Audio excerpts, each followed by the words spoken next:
कह रहा हूं, अख्तरुल ईमान पूरा सीमांचल चलेगा इंशाअल्लाह ताला। और जब अख्तरुल ईमान सीमांचल चलेगा तो हम भी अख्तरुल ईमान के साथ सीमांचल में चलेंगे, चक्का जाम कर देंगे। सुन लो बीजेपी राजद वालों, अब सीमांचल से नाइंसाफी बर्दाश्त नहीं होगी। ये काम आपको करना है।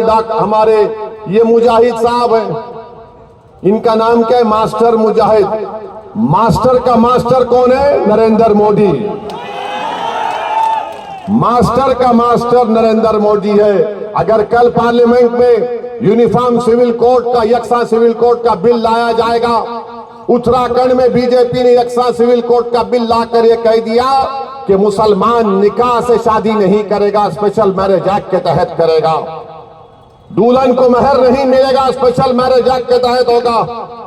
तो बोलो मास्टर तुम क्या करोगे जब मास्टर की जबान नहीं खोल सकती?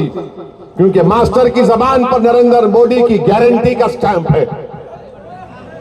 मास्टर की जबान पर मोदी की गारंटी का स्टैंप है। और जावेद साहब की तो जबान ही नहीं है। अख्तरुल ईमान ईमानदार है और अख्तरुल ईमान को कोई नहीं खरीद सका। जो बिकने वाले थे वो बिक कर चले गए, अख्तरुल ईमान नहीं बिका।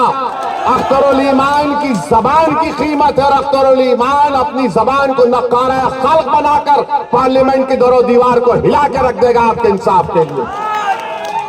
तो मेरे अजीज दोस्तों और बुजुर्गों, मेरी आपसे फिर से गुजारिश है कि 26 तारीख के दिन सुबह के अवलीन वक्तों में अपने घर से निकलिए और देखिए कितना बड़ा जुल्म यहां पर किया गया।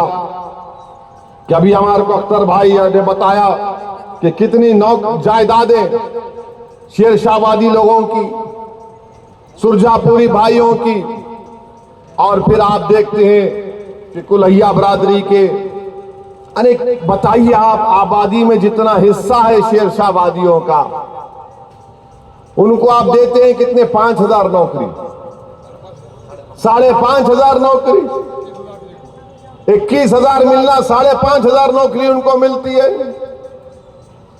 क्या बने सत्ता कांग्रेस के पास, बीजेपी के पास, राजद के पास, लालू मुख्यमंत्री, उनकी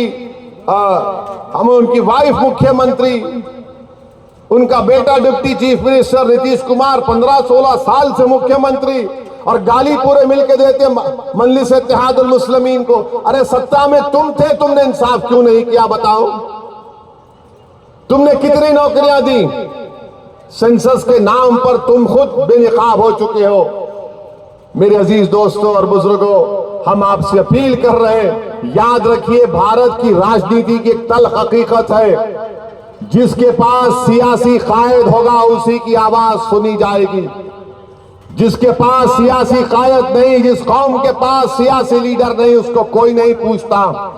हाँ, चमचागिरी कर सकते हैं आप नीतीश के पैरों के पास बैठकर, गुलामी कर सकते हैं आप जाकर राजद के नेताओं के पास, मगर कायद बनना है आपको, लीडर बनना है।